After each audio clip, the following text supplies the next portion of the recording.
ভাই আমি তো এখনো পর্যন্ত কিছুই পড়াশোনা করিনি। আরে চাপ নিস না, পরীক্ষার হলে তো তুই আমার পিছনেই বসবি। ঠিক আছে ভাই, তুই শুধু আমাকে 5 নাম্বার পাওয়ার মতোই বলে দিস, তাহলেই হবে। এমন অবস্থা যদি তোমারও হয় তাহলে আজকে তুমি জানতে পারবে পরীক্ষার আগে 7 দিনের সুপারফাস্ট স্টাডি প্ল্যান, যা জানার পর তারাও বেশ মজা পাবে যারা এখনো পর্যন্ত কিছুই পড়েননি। দেখো, এখন হয়তো তোমার পরীক্ষার আর মাত্র কয়েকদিন বাকি আছে। যে এই শেষ দিনগুলিকে সঠিকভাবে ব্যবহার করবে সে পরীক্ষায় পুরো খাতা ফাটিয়ে আসবে। তোমরা যে এই ভিডিওটি দেখছো, তোমাদের মধ্যে কিছু স্টুডেন্টদের নিশ্চয়ই পরীক্ষা কাছাকাছি চলে এসেছে, আর কিছু স্টুডেন্টদের পরীক্ষা আসতে চলেছে। তাই এখন তোমার কাছে যতটুকু সময় বাকি আছে তার মধ্যে তোমাকে এমন কিছু করতে হবে যা তোমাকে এই লাখো স্টুডেন্টদের ভিড় থেকে আলাদা করে তুলবে। কারণ তুমি সারা বছর কি করেছো তা গুরুত্বপূর্ণ নয়, কিন্তু গুরুত্বপূর্ণ বিষয় হলো যে তোমার কাছে পরীক্ষার জন্য যে সময় ছিল সেই সময়ে তুমি এমন কি করেছিলে যা তোমাকে টপার বানাবে। পরীক্ষার শেষ দিনগুলোতে এমনভাবে পড়াশোনা করতে হবে যে পরীক্ষা দিতে গেলে যেন তোমার মনে হয়, ভাই পরীক্ষার শেষ দিনগুলোতে যতটা পড়াশোনা করেছিলাম পুরো বছরে তো তার সিকিভাগও পড়াশোনা করিনি। এবং তুমিও যদি এমন একজন স্টুডেন্ট হও যে সারা বছর মজা করে কাটিয়েছো, তোমার ইচ্ছে মতো সময় নষ্ট করেছো, এবং এখন তুমি ভয় পাচ্ছ যে এখন আমি পরীক্ষায় ফেল না হয়ে যাই, তাহলে চিন্তা করবে না। আজকের এই ভিডিওতে আমি 7 দিনের সুপারফাস্ট স্টাডি প্ল্যান দিতে যাচ্ছি, যা প্রয়োগ করে তুমি পরীক্ষার খাতায় পুরো ফাটিয়ে লিখে আসতে পারবে। তাই ভিডিওটি তুমি শেষ পর্যন্ত দেখবে কি না দেখবে সেটা তোমার ব্যাপার। তাহলে চলো জেনে নেওয়া যাক 7 দিনের সুপারফাস্ট স্টাডি চ্যালেঞ্জ সম্পর্কে। তবে তার আগে আমি তোমাকে একটি ছোট্ট গল্প বলবো, যাতে তুমি এটির সাথে আরো ভালোভাবে রিলেট করতে পারো। তো গল্পটি হলো দ্বাদশ শ্রেণীতে পড়া এক ছেলের গল্প, যে পড়াশোনায় খুব ভালো ছিল। যখন তার দ্বাদশ শ্রেণীর পড়া শুরু হয়েছিল তখন সে বোর্ড এক্সামের কথা মাথায় রেখে 1 থেকে 2 মাস খুব পরিশ্রম করলো। কিন্তু তারপর আস্তে আস্তে তার মন পড়াশোনা থেকে সরে যেতে লাগলো, এবং সে ভাবতে লাগলো এখন থেকে এত টেনশন কেন করব, পড়াশোনা করার জন্য তো এখনো পুরো 1 বছর বাকি আছে। আর এভাবে ভাবতে ভাবতে প্রায় অর্ধেক বছর পার হয়ে গেল, কিন্তু সে এখনো এই ভ্রমে ছিল যে এখনো পুরো বছর বাকি আছে। এভাবেই কেটে গেছে তার পুরো সময়, শুধু এটা ভাবতে ভাবতে যে পরীক্ষার জন্য তো এখনো অনেক সময় বাকি আছে। অবশেষে এমন সময় চলে আসে যখন তার পড়াশোনার আর মাত্র 1 মাস বাকি আছে, এবং সে যখন পরীক্ষার তারিখটি দেখে তখন তার মনে শুধু একটি কথাই ঘুরপাক খায়, আমি যদি সেই সময় থেকে অন্তত একটু একটু করে পড়াশোনা করতাম তাহলে এতক্ষণে আমি আমার সিলেবাসের 60% পার্ট সহজেই কভার করে ফেলতাম। কিন্তু আমি তা করিনি, বরং আমি আমার সময় নষ্ট করে গেছি। তখন সে নিজেকে একটু মোটিভেট করে এবং ভাবে যে কোনো ব্যাপার না, যতটুকু সময় নষ্ট করার করেছি, যত মজা করার ছিল তা আমি করেছি। এখন আমার পরীক্ষার জন্য যতটুকু সময় বাকি আছে না, আমি তাতে আমার পুরো জান লাগিয়ে দেব। এখন আমি আমার 1 মিনিটও সময় নষ্ট করব না। এবং সে সিদ্ধান্ত নিয়েই নিয়েছিল যে এখন আমাকে শুধুই পড়াশোনা করতে হবে। কিন্তু দুর্ভাগ্যবশত আগামী 2-3 দিনে সে অসুস্থ হয়ে পড়ে, এবং সে এই শেষ দিনগুলোতেও পড়াশোনা করতে পারে না। এই কারণে ছেলেটি 12-এ ফেল করে যায়। এখন তার বন্ধু বান্ধব, আত্মীয় স্বজন সবাই তাকে এটা নিয়ে ঠাট্টা করতো যে সে 12-এ পাস করতে পারলো না, জানি না এ জীবনে কি করতে পারবে। এবং সেই ছেলেটির মনে শুধু একটা কথাই ঘুরপাক খায় যে আমি যদি সেই সময় পড়াশোনা করতাম তাহলে আজ হয়তো আমাকে এসব কথা শুনতে হতো না। এবং এটা অন্য কারো গল্প নয়, এটা তোমার নিজের কাহিনী। হ্যাঁ, যেই এই ভিডিওটি দেখছে এটি তার গল্প। পার্থক্য শুধু এইটুকুই যে তুমি এখন অসুস্থ নও এবং তোমার পরীক্ষার জন্য এখনো অনেক সময় বাকি আছে। কিন্তু তুমি যদি এই সময়েও না পড়ো তাহলে তোমার গল্পটাও সেই 12 ফেল ছেলেটার মতোই হবে। তার এখনো পরীক্ষার জন্য সময় আছে, এবং তুমিও যদি সেই ছেলেটির মতো ভাবছো যে আমি তখন পড়বো যখন পড়াশোনার ভালো সময় আসবে, তাহলে ভাই সময় ভালো হয় না, ভালো সময় তৈরি করতে হয়। তাই এখনো তোমার কাছে যেটুকু সময় আছে তাতে দিন রাত এক করে দাও, কারণ তোমার জীবনের কোনো ঠিক নেই কখন কি হয়ে যায়, সেই ছেলেটির মতো যে দ্বাদশ শ্রেণীতে ফেল করেছে। এখন আমি আশা করি তুমি এই গল্পের সাথে ভালোভাবে রিলেট করতে সক্ষম হয়েছো। হ্যাঁ, এবার তোমার মধ্যে পড়াশোনা করার ইচ্ছা তো আমি তৈরি করে দিয়েছি। এখন তোমার দরকার একটা সঠিক গাইডলাইন্স, যাতে তুমি ভালোভাবে পরীক্ষার প্রস্তুতি নিতে পারো।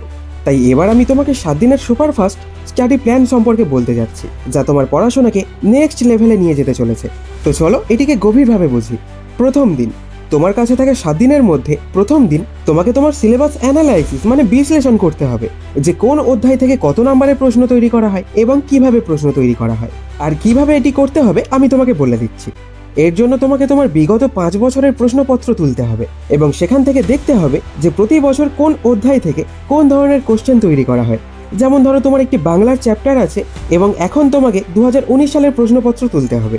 সেখান থেকে তোমাকে দেখতে হবে যে 2019 সালের এই চ্যাপ্টার থেকে কোন ধরনের প্রশ্ন তৈরি করা হয়েছে, এবং তোমাকে তার নোটবুকে নোট করতে হবে।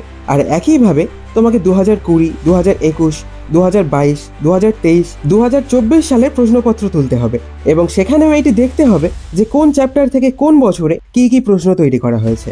এতে করে তুমি ভালো করেই বুঝতে পারবে তোমার বেলায় এই অধ্যায় থেকে কোন প্রশ্ন করা হবে। দেখো, এতে অবশ্যই কিছুটা সময় লাগবে, তবে তোমাকে প্রতিটি বিষয়ের ফরম্যাট এভাবেই প্রস্তুত করতে হবে যে কোন অধ্যায় থেকে কোন বছরে কি কি প্রশ্ন তৈরি করা হয়েছে। এতে তোমার পুরো দিন লেগে যাবে। এরপরে পুরো 5 বছরের পেপারের ব্লু প্রিন্ট তোমার হাতে থাকবে এবং এই ব্লু প্রিন্ট থেকে তুমি এটিও জানতে পারবে যে তোমাকে কি পড়তে হবে কি পড়তে হবে না, কারণ সময় এমনিতেই খুব কম। এর মধ্যে থেকে তোমাকে কেবল সেটাই পড়তে হবে যেটা তোমার ভালো নম্বর পাইয়ে দিতে পারে। এবং আপাতত এটিই তোমাদের সিলেবাস। এবার আসি দ্বিতীয় দিন এবং তৃতীয় দিনে। ধরো এখন তোমার কাছে আর মাত্র 6 দিন বাকি আছে, কারণ তুমি তোমার 7 দিনের মধ্যে প্রথম দিন তো ভালোভাবে ব্যবহার করেই নিয়েছো, আর এই দ্বিতীয় এবং তৃতীয় দিন তোমাকে শুধুই পড়তে হবে যাতে তোমার সিলেবাসটি ভালোভাবে কভার করা যায় এবং তুমি আত্মবিশ্বাস অর্জন করতে পারো। তুমি 5 বছরের কোশ্চেন পেপারের ভিত্তিতে যে ব্লু প্রিন্ট তৈরি করেছিলে না, তোমাকে তারই অ্যাকর্ডিং মোস্ট ইম্পর্টেন্ট পার্ট প্রথমে পড়ে কমপ্লিট করতে হবে। তোমাকে এই দুদিনে তোমার সবচেয়ে গুরুত্বপূর্ণ সিলেবাসের 60% পার্ট পড়ে সম্পূর্ণ করতে হবে এবং তোমাকে তোমার মন থেকে এটা তো মুছে ফেলতেই হবে যে এই দুদিনে কি এমন করা যাবে, বরং তোমাকে ভাবতে হবে যে আমি একদিনে কি করতে পারি এবং আমি 1 ঘন্টায় কি করতে পারি। এই দুদিনে তোমাকে প্রতিদিন 10 থেকে 12 ঘন্টা পড়াশোনা করতে হবে, তবেই তুমি তোমার সিলেবাস কভার করতে পারবে। এখন আসি চতুর্থ দিনে। এই গত 3 দিনে তুমি এক এক সেকেন্ড এক এক মিনিট সঠিকভাবে ব্যবহার করেছো। এবার চতুর্থ দিনে তোমাকে সেই পার্ট পড়তে হবে যা দ্বিতীয় এবং তৃতীয় দিনে শেষ করতে পারোনি, এবং যখন সেই পার্টটিও শেষ হয়ে যাবে তারপরে তোমাকে তোমার সিলেবাসের সেই পার্টটি পড়তে হবে যা তোমার জন্য গুরুত্বপূর্ণ নয়। এর সুবিধা এটাই হবে, যখন সেই পার্ট থেকে তোমার একটি প্রশ্ন আসবে তখন তুমি বুঝতে পারবে যে এই প্রশ্নটি কোন টপিক থেকে এসেছে এবং এতে কি লিখতে হবে। তুমি যখন এই প্ল্যান অনুযায়ী একটানা 4 দিন পড়াশোনা করবে তখন দেখবে তোমার সিলেবাসের 60 থেকে 70% পার্ট কমপ্লিট হয়ে গেছে। এবার সময় এসেছে সেগুলি সঠিকভাবে রিভাইজ করার। এর জন্য তোমাকে পঞ্চম এবং ষষ্ঠ দিন ব্যবহার করতে হবে। তো তুমি শুধুমাত্র এই গত 4 দিনেই তোমার সিলেবাসের প্রায় 60 থেকে 70% কভার করেছো। এবার সঠিকভাবে রিভাইজ করতে হবে, কারণ তুমি যতক্ষণ এটি রিভাইজ না করবে তাতে যত ভালোভাবেই পড়াশোনা করো না কেন কোনো ফলাফল পাবে না, কারণ পরীক্ষায় শুধুমাত্র সেই পড়াটাই কাজে লাগে যা পরীক্ষার দিন তোমার ভালোভাবে মনে থাকে। সেজন্য পঞ্চম ও ষষ্ঠ দিনে তুমি এখনো পর্যন্ত যা কিছু পড়েছো অন্তত 2 বার তা সঠিকভাবে রিভাইজ করতে হবে, মাত্র 2 দিনের মধ্যেই, যাতে এটি সরাসরি তোমার মনের মধ্যে প্রিন্ট হয়ে যায় এবং তুমি যখন পরীক্ষা দিতে যাবে তখন তোমার পরীক্ষার খাতায় এটি সঠিকভাবে লিখতে পারো। এখন তোমার পরীক্ষার জন্য মাত্র 1 দিন বাকি এবং এটি সপ্তম দিন। এই গত 6 দিনে তুমি তোমার সিলেবাস অ্যানালাইজ করে নিয়েছো, ভালোভাবে পড়েছো এবং রিভাইজও করেছো। এখন এই সব প্রয়োগ করার পালা, অর্থাৎ প্র্যাকটিসের। তাই এর জন্য তোমাকে সপ্তম দিনটি শুধুমাত্র প্র্যাকটিসের জন্য দিতে হবে। এর জন্য তোমাকে একটি মডেল পেপার নিতে হবে এবং একটি জলের বোতল নিয়ে তোমার স্টাডি টেবিলে বসতে হবে এবং তোমাকে এই মডেল পেপারটি 3 ঘন্টা 15 মিনিট পর্যন্ত এমনভাবে সমাধান করতে হবে যেন তোমার পরীক্ষা চলছে। এভাবে পেপার সলভ করার মাধ্যমে তুমি আসলে এটা বুঝতে পারবে যে পরীক্ষার পেপার সলভ করতে তোমার কতটা সময় লাগছে এবং এইভাবে তোমার কমপক্ষে 2টি মডেল পেপার সমাধান করতে হবে। এবং এরপরেও যদি তোমার হাতে সময় থাকে তবে সেই সময়ে তোমাকে পরীক্ষার টেনশন থেকে মুক্ত হয়ে হালকা করে আনন্দ করতে হবে যাতে তুমি এনার্জেটিক অনুভব করতে পারো, এবং তারপরে রাতে ভালো করে ঘুমাবে কমপক্ষে 8 ঘন্টা, যাতে তুমি যা কিছু পড়েছো তা পরীক্ষার সময় ভালোভাবে মনে রাখতে পারো। তো তুমি যদি এইভাবে এই 7 দিনের সুপারফাস্ট স্টাডি চ্যালেঞ্জটি সম্পূর্ণ করতে পারো তাহলে বুঝে নিও তুমি পরীক্ষার পেপার পুরো ফাটিয়ে দেওয়ার জন্য প্রস্তুত।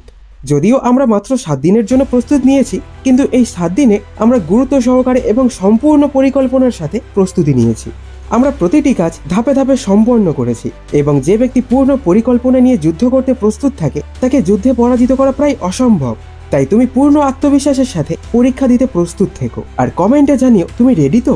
তাহলে দেখা হচ্ছে পরের এক ইন্টারেস্টিং ভিডিওর সাথে। তাই ভালো থেকো, সুস্থ থেকো, ধন্যবাদ।